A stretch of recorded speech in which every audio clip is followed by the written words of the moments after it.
Break के बाद share live में आप सभी का स्वागत है। एग्जिट पोल के आंकड़े आ चुके हैं, बाजार का रिएक्शन भी आप देख चुके हैं और इस वक्त हम कुछ विशेष जानकारों से बात कर रहे हैं। इसी क्रम में हमारे साथ एक और खास मेहमान जुड़ी हैं। हमारे साथ रितु अरोड़ा, सीआईओ केंद्र HSBC लाइफ इंश्योरेंस की जुड़ी हैं बातचीत करने के लिए।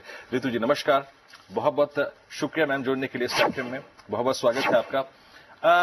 एक बहुत अगर आप देखें बड़ा इवेंट था, ये ग्लोबल इवेंट नहीं, एक डोमेस्टिक इवेंट था जिसको हम बीते कम से कम नहीं तो 7 महीने से चेस कर रहे थे। उसकी एग्जैक्टली आउटकम क्या होगा उसका एक भनक मिल चुकी है हमें एग्जिट पोल के जरिए। Approximately 280 seats to NDA. Ma'am, ये कितना बड़ा इवेंट था अर्थव्यवस्था के लिए, और 280 की फिगर्स अगर एक किसी पॉलिटिकल पार्टी को मिलती है, ग्रुप को मिलती है, वो कितना अच्छा है अर्थव्यवस्था के लिए, आप क्या मानती हैं? धन्यवाद शो पे बुलाने के लिए। ये एक बहुत बड़ा इवेंट है देश के लिए और बहुत सारी उम्मीदें इससे लगी हुई है कि एक स्थायी सरकार आएगी, मजबूत सरकार आएगी, और ऐसा लगता है एग्जिट पोल के नतीजों से कि ऐसा शायद संभावना है कि ऐसा ही हो, तो मार्केट की जो बेस्ट उम्मीदें थी वो साकार हो जाएंगी। तो मार्केट के लिए लंबे स्तर के लिए अगले 3 सालों के लिए ये बहुत अच्छा ट्रेजेक्ट्री रहेगी। इससे इकोनॉमी में कुछ इम्प्रूवमेंट्स आने चाहिए और हम ये कह सकेंगे कि जो वर्ष था हमारे पीछे रह गया। रितु जी, एक बात पूछना चाहूंगा मैं, जब ये बदलाव होता है, ये राजनीतिक बदलाव होता है, जब एक स्पष्ट बहुमत होता है, एक मजबूत सरकार होती है, तब निवेश मैं सिर्फ निफ्टी की बात नहीं कर रहा हूं, मैं बैंक निफ्टी की बात नहीं कर रहा हूं, मैं सेंसेक्स की बात नहीं कर रहा हूं। हर निवेश, चाहे वो गोल्ड में हो, चाहे वो कमोडिटीज में हो, चाहे वो इक्विटी में हो, चाहे वो म्यूचुअल फंड्स में हम, उस पे आप रिस्क रिवॉर्ड रेशो कैसा देखती हैं? एक 280 सीटों के साथ जो सरकार आएगी, उसके बाद इन्वेस्टमेंट पे रिस्क रिवॉर्ड रेशो। सरकार के लिए 2 चीजें बहुत अहम हैं, एक विलिंगनेस काम करने के लिए और दूसरी एबिलिटी, काबिलियत। इसके साथ अगर एक स्थिर सरकार आती है तो उनके हाथ मजबूत हो जाएंगे और उसके बाद सिर्फ उनकी इच्छा होगी जिससे वो सारे अपने निर्णय ले सकेंगे और दूसरों पे निर्भर होना कम हो जाएगा।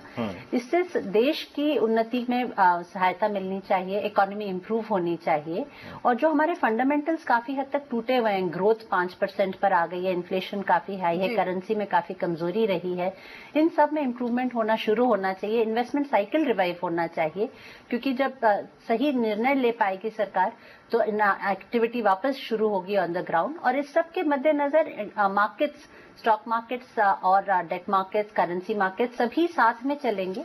और मुझे लगता है अगर सरकार अच्छे स्थिर रहकर अच्छे निर्णय लेती है तो अगले 3 साल में स्टॉक मार्केट में बहुत अच्छे रिटर्न बनने चाहिए। बिल्कुल रितु जी, हम लगातार यहाँ पर बात कर रहे हैं स्थिर सरकार के आने की, क्लियर मेजोरिटी की, लेकिन अगर इस तरह की डेवलपमेंट्स नहीं मिलती, इस तरह का क्लियर मैंडेट नहीं मिलता है किसी पॉलिटिकल पार्टी को, उस केस में स्टॉक मार्केट्स किस तरह से रिएक्ट कर सकते हैं, क्या मानना है आपका?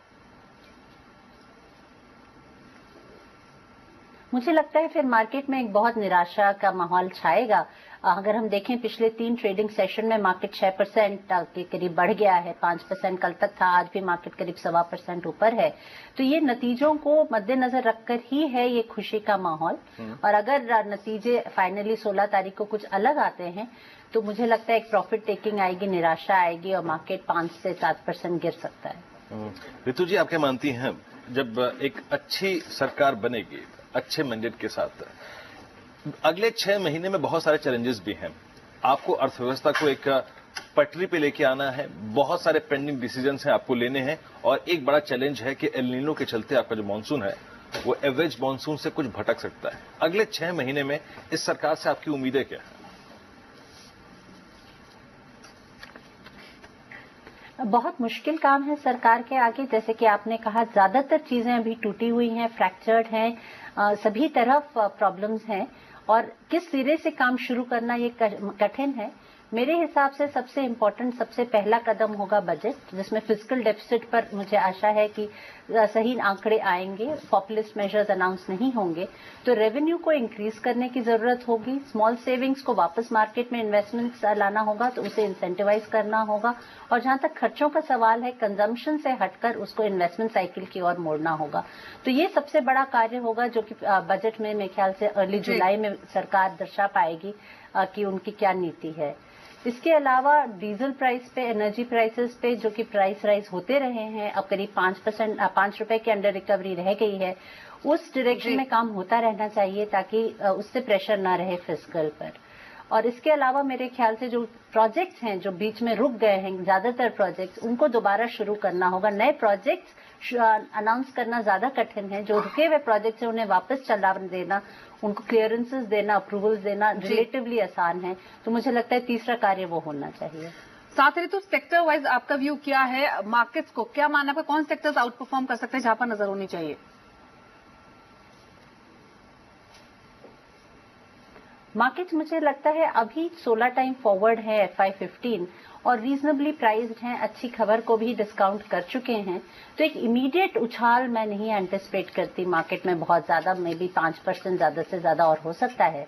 पर अगले 2-3 साल मुझे लगता है मार्केट के लिए बहुत अच्छे रहेंगे और इसीलिए निवेशकों ने लॉन्ग टर्म के हिसाब से इन्वेस्टमेंट करना चाहिए, ना कि एक इवेंट के लिए 16 तारीख के रिजल्ट के लिए ना पोजीशन करके एक लॉन्ग टर्म मार्केट रिकवरी के लिए पोजीशन करना चाहिए अगले 3 सालों के लिए। चलिए, तुझे बहुत बहुत शुक्रिया, आप इस कार्यक्रम में शामिल हुई और इस इवेंट पे एग्जिट पोल्स पर आपने हमारे साथ अपने व्यूअर्स शेयर किए। बहुत बहुत शुक्रिया इस कार्यक्रम में शामिल होने के लिए। उम्मीद करते हैं एक बार इस कार्यक्रम में जल्दी आप एक बार फिर से शिरकत करेंगे। खैर, करीब 80 अंक ऊपर इस वक्त निफ्टी कारोबार कर रहा है और 265 अंकों पर सेंसेक्स है। तो अभी भी अगर आप देखें ऐतिहासिक लेवल्स पर बाजार टिका हुआ है और अभी तो एक बड़ा इवेंट बाकी है। उससे पहले उम्मीद करते हैं कि ये टिका रहे। 2:30 पे आपसे फिर मुलाकात होगी अंतिम बाजी में। तब तक के लिए नमस्कार। नमस्कार।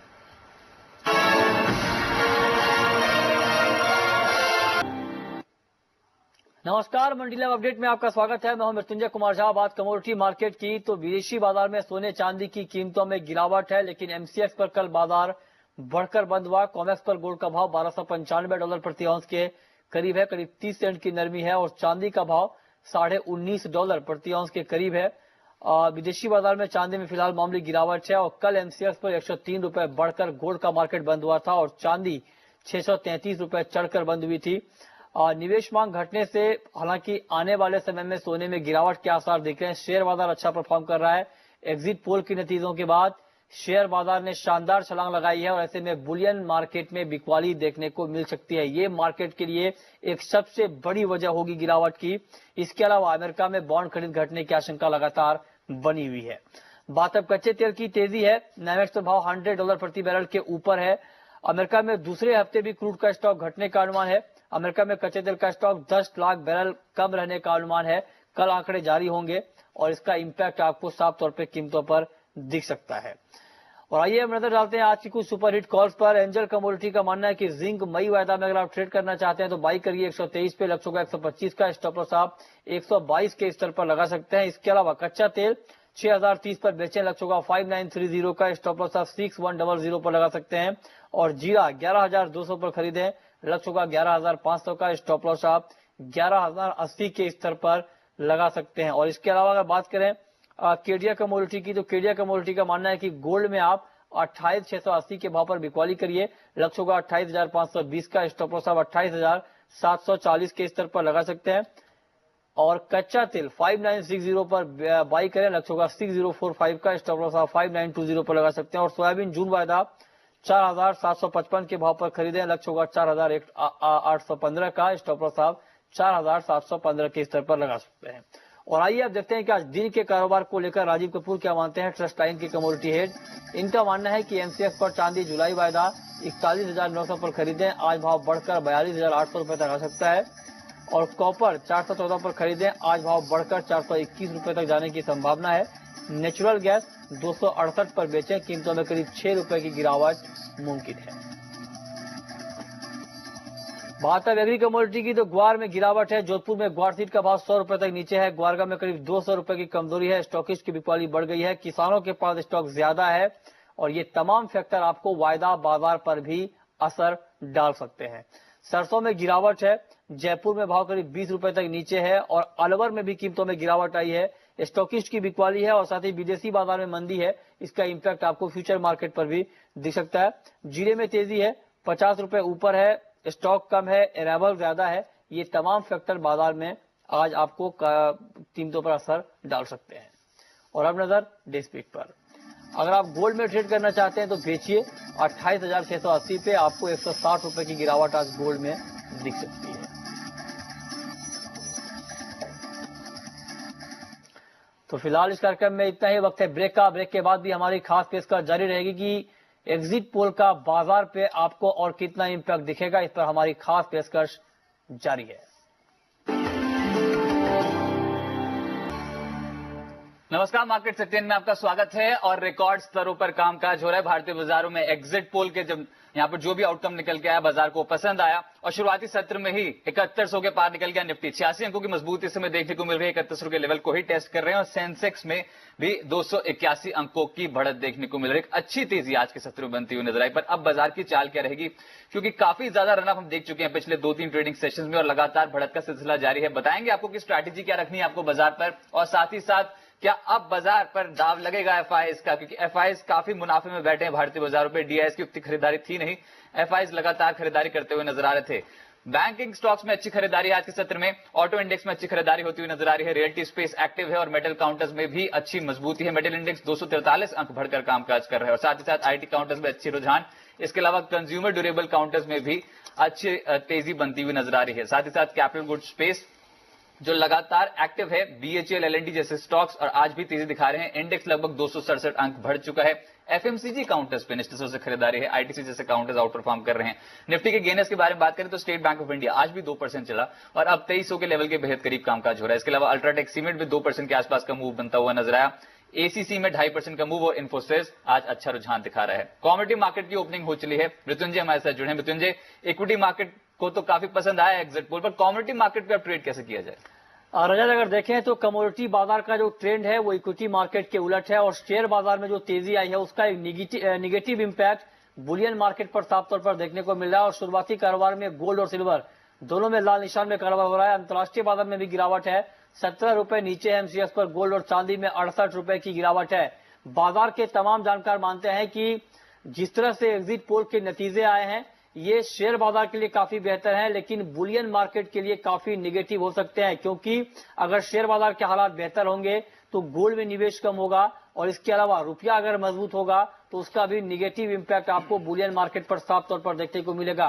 तमाम संकेत बाजार के लिए निगेटिव है। ऐसे में आपको आज के कारोबार में भी गोल्ड और सिल्वर की कीमतों में गिरावट ही देखने को मिलेगी। लेकिन अगर बात करें कच्चे तेल की तो 21 रुपए ऊपर है।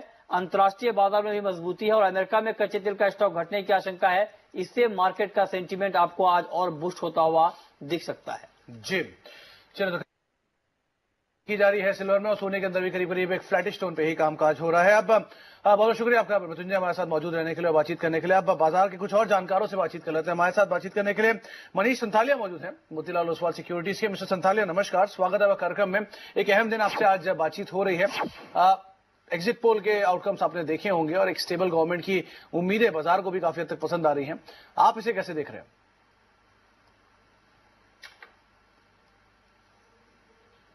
पोल्स के जो भी नंबर्स सब मीडिया चैनल्स प्रोजेक्ट कर रहे हैं, ये अगर नंबर्स आ गए तो बाजार में बहुत बड़ी तेजी आ जाएगी। और सिर्फ शॉर्ट टर्म या मीडियम टर्म के लिए नहीं बोल रहा हूं, मैं ये बोल रहा हूं नेक्स्ट 3, 4, 5 साल के लिए। और 7000 का जो निफ्टी का लेवल है ये फ्लोर हो जाएगा मार्केट पर।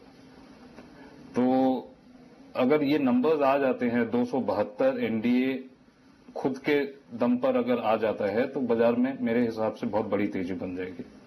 मनीष जी, काफी बड़ी बात है। आप कह रहे हैं 7000 का लेवल एक फ्लोर की तरह एक्ट कर सकता है, यानी कहीं ना कहीं आपको अब बिल्कुल भी बाजार पर गिरावट का अंदेशा नहीं है जिस तरीके से एग्जिट पोल के आउटकम्स आए। अगर 272 से ज्यादा एनडीए के खुद के नंबर्स आ जाते हैं जो कि एग्जिट पोल के नंबर्स प्रोजेक्ट कर रहे हैं, और इसके साथ में ये कैवियट जरूर जोड़ दूं कि 2004 और 2009 में एग्जिट पोल्स बिल्कुल ही गलत थे।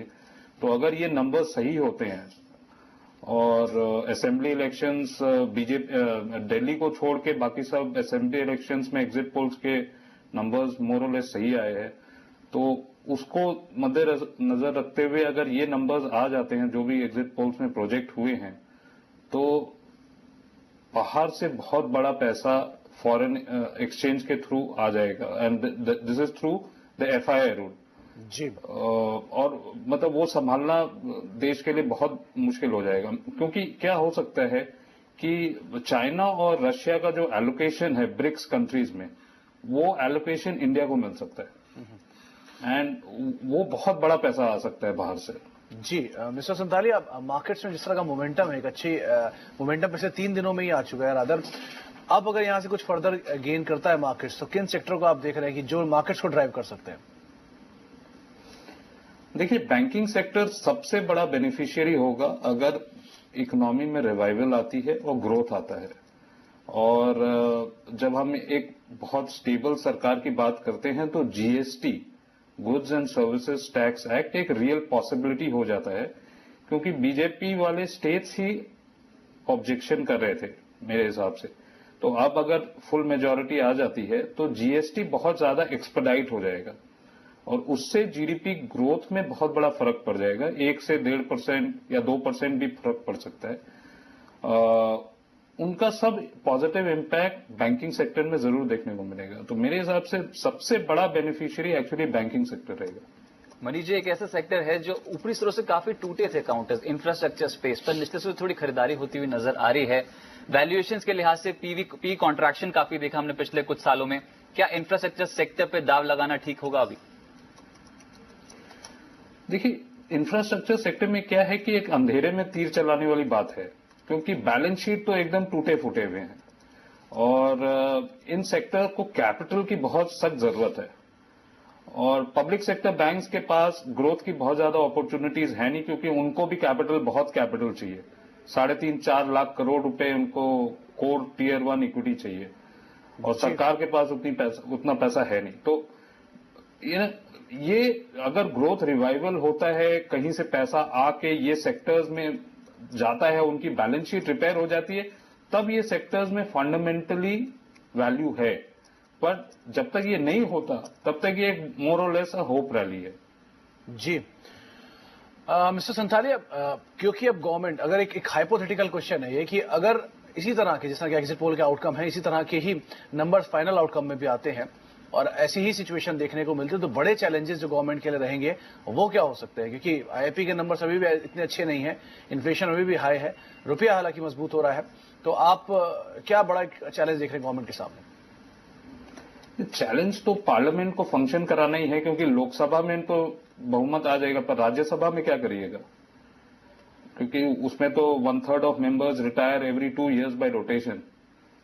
तो क्या एडमिनिस्ट्रेटिवली जो भी पॉसिबिलिटी है वो तो हो जाएगी, डीजल रिफॉर्म्स करने हैं तो वो हो जाएंगे एटसेट्रा। बट कोई एक नया लॉ पास करना है, जैसे सपोज कर लीजिए इंटरलिंकिंग ऑफ रिवर्स, या मुझे ये नहीं मालूम कि इंटरलिंकिंग ऑफ रिवर्स पार्लियामेंट से पास होना पड़ेगा कि नहीं, बट एक हाइपोथेटिकली अगर इंटरलिंकिंग ऑफ रिवर्स का प्रोजेक्ट को पार्लियामेंट से पास कराना है तो इसमें काफी टाइम लग सकता है। तो जो रिक्वायरमेंट है कंट्री की, वो कितनी जल्दी एक्सपेडाइट हो जाए, यही सबसे बड़ा चैलेंज है।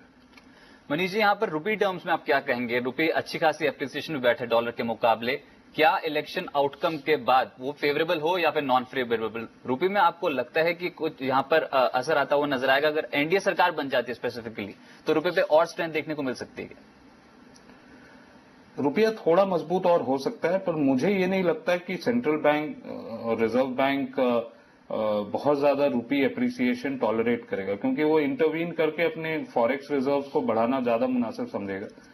क्योंकि एक्सपोर्ट्स काफी इंपीड हो जाएंगे और देश इस समय एक्सपोर्ट्स की डी ग्रोथ नहीं बर्दाश्त कर सकेगा। करंट अकाउंट डेफिसिट वगैरह की सिचुएशन अब थोड़ी बहुत ठीक होनी शुरू हुई है, तो वापस वो बिगड़ सकती है। तो मेरे हिसाब से इंटरवेंशन होगा, बहुत ज्यादा मजबूत नहीं होने दिया जाएगा।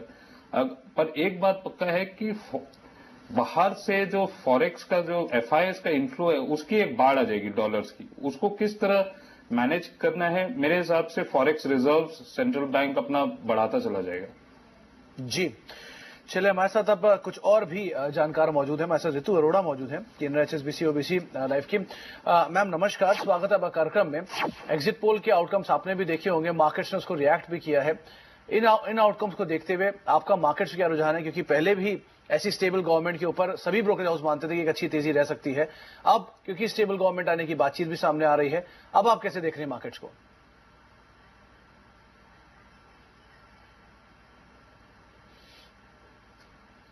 तुम्हें आप सुन पा रही हैं?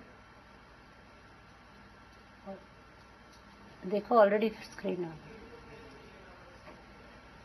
गई। तुम्हें आपको आवाज आ रही है मेरी? आपकी आवाज आ नहीं रही है ठीक।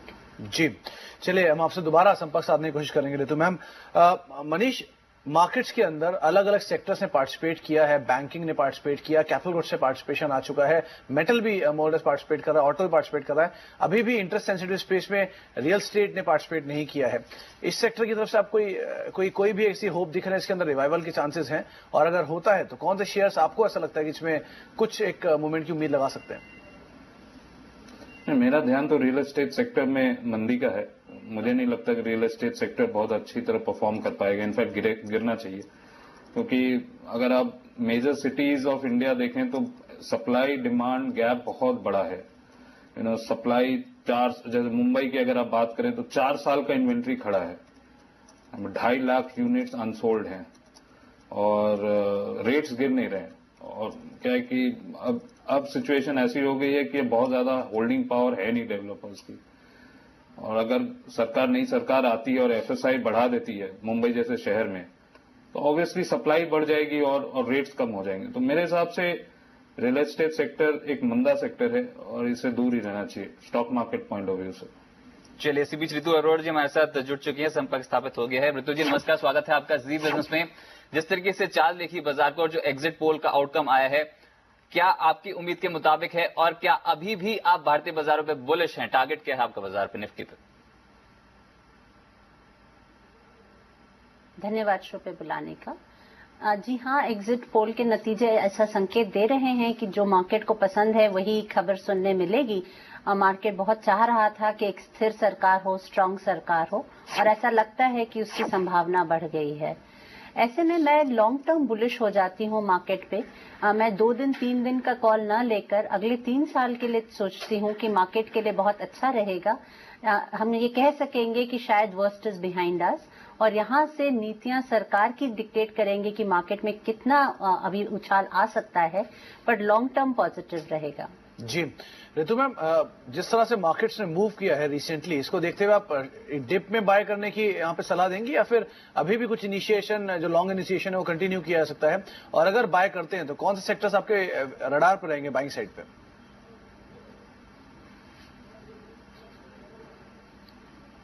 डेफिनेटली अगर मार्केट में कोई भी स्थिति बनती है जहां पे कोई डिप्स आते हैं, कंसोलिडेशन आती है, तो खरीदने की स्थिति बनती है, क्योंकि जैसे कि मैंने कहा, मुझे लगता है एक मार्केट ने बॉटम बना लिया है। आज की तारीख में market 16 times FI15 forward trade कर रहा है, जो कि एक रीजनेबल वैल्यूएशन है। तो एक बहुत छोटे अंतरकाल में बहुत बड़ा उछाल की उम्मीद मैं नहीं करती जब तक कि फंडामेंटल्स इंप्रूव नहीं होते। यहां से 5% 7% की और बढ़त अगर हो जाती है तो मार्केट महंगे लगने लगेंगे। आज की तारीख में भी रिलेटिव टू इमर्जिंग मार्केट सब महंगे हैं, बट यहां से जब पहला बजट आएगा, नीतियां सरकार की आएंगी और फंडामेंटल्स इंप्रूव होना शुरू होते हैं, तो अगले कुछ सालों तक डबल डिजिट रिटर्न बहुत आराम से बनना चाहिए मार्केट का, क्योंकि 16 टाइम्स फॉरवर्ड मार्केट बहुत महंगा मार्केट नहीं है अगर हमारी ग्रोथ रिटर्न होती है। और हमने 23 टाइम मार्केट भी देखा है अपने ही जीवन काल में कुछ ही सालों पहले। तो अपसाइड की पोटेंशियल बहुत है, और अब सब कुछ डिपेंड करेगा कि इकोनॉमी कैसे इंप्रूव होना शुरू होती है। इसके मद्देनजर वही स्टॉक्स पसंद करूंगी जो इकोनॉमी की ग्रोथ को रिफ्लेक्ट करते हैं, जैसे कि banking, auto, infra, cap goods. पर बहुत जल्दी नहीं है, अभी ये स्टॉक्स काफी चल चुके हैं और महंगे हैं, और मुझे लगता है कि मौका मिलेगा निवेशकों को दोबारा इन्हें एंटर करने का। बिल्कुल ऋतु जी, और एक और जो स्पेस फोकस में है वो है ऑयल एंड गैस स्पेस। जो भी नई सरकार आएगी उसको जरूर यहां पर कदम उठाने होंगे इस स्पेस को रिवाइव करने के लिए, और साथ ही साथ गैस प्राइसिंग मुद्दा सबसे प्राथमिक इस समय इंपॉर्टेंस का मुद्दा होगा। ऑयल एंड गैस स्पेस पे जो बेट लग रही है, क्या आपकी भी पसंद है ये सेक्टर? जी हाँ, ऑयल एंड गैस स्पेस मुझे भी पसंद है। गैस प्राइसिंग काफी हद तक आखिरी स्थिति में है, और मेरे ख्याल से सरकार के कुछ पहले अनाउंसमेंट्स में होना चाहिए। उसके अलावा डीजल प्राइस हाइक भी ली गई है, कल भी ली गई है। इसके बाद अब अंडर रिकवरी करीब सिर्फ 5.5 रुपए की रह जाती है, जो कि देश के लिए एक पॉजिटिव है और इन कंपनीज के लिए भी पॉजिटिव है। ऑयल एक बहुत बड़ा कारण रहा है हमारे फिस्कल डेफिसिट को बढ़ाने का, और अंडर रिकवरीज का कम होना अच्छा संकेत है। जी मनीष जी, मार्केट्स के अंदर एक अच्छा मूव आ चुका है, थोड़े से वैल्यूएशन एक्सपेंसिव भी हो चुके हैं कई सेक्टर्स के भी, स्टॉक्स के भी। हालांकि सेंसेक्स की अगर बात करें तो कई ऐसे स्टॉक्स हैं जो अभी भी एक सस्ते वैल्यूएशन पे अवेलेबल हैं। अगर आपको कोई शेयर आइडेंटिफाई करना हो, जो अगर ब्लू चिप्स में से बात करी जाए पर्टिकुलरली, तो आप कोई शेयर आइडेंटिफाई करना चाहेंगे? देखिए, मुझे मेरा पहला जो रिकॉल है, जो एक सेक्टर है उसमें ये है कि समथिंग लाइक एन HDFC जो हमारे पोर्टफोलियो में भी है PMS में। अब वो क्या है कि लेंडिंग मतलब इंटरेस्ट रेट सेंसिटिव सेक्टर है, और अगर ग्रोथ रिवाइव होती है तो ये कंपनी में बहुत अच्छी ग्रोथ आ जाएगी। और वैल्यूएशन अगर आप देखें तो 14 टाइम्स करंट ईयर अर्निंग्स है, which is FY15 number. I mean a blue chip company like HDFC limited जो कि आपके 14 टाइम्स करंट ईयर अर्निंग्स में है, तो बहुत ही अच्छा स्टॉक है लॉन्ग टर्म वेल्थ क्रिएशन के पॉइंट ऑफ व्यू से। ऐसे बैंकिंग सेक्टर में बहुत नाम है, और मैं यही कहूंगा कि प्राइवेट सेक्टर नेम्स की तरफ रहिए, क्योंकि पब्लिक सेक्टर बैंक में अभी भी बहुत प्रॉब्लम्स है। चलिए मनीष जी, बहुत बहुत शुक्रिया आपका हमारे साथ जुड़ने के लिए और बाजार पर चर्चा करने के लिए, बताने के लिए कि बाजार की चाल कैसे रह सकती है। रितु जी, आपका भी बहुत बहुत शुक्रिया जी बिजनेस को अपना कीमती समय देने के लिए और बताने के लिए कि बाजार पर क्या रणनीति रख सकते हैं।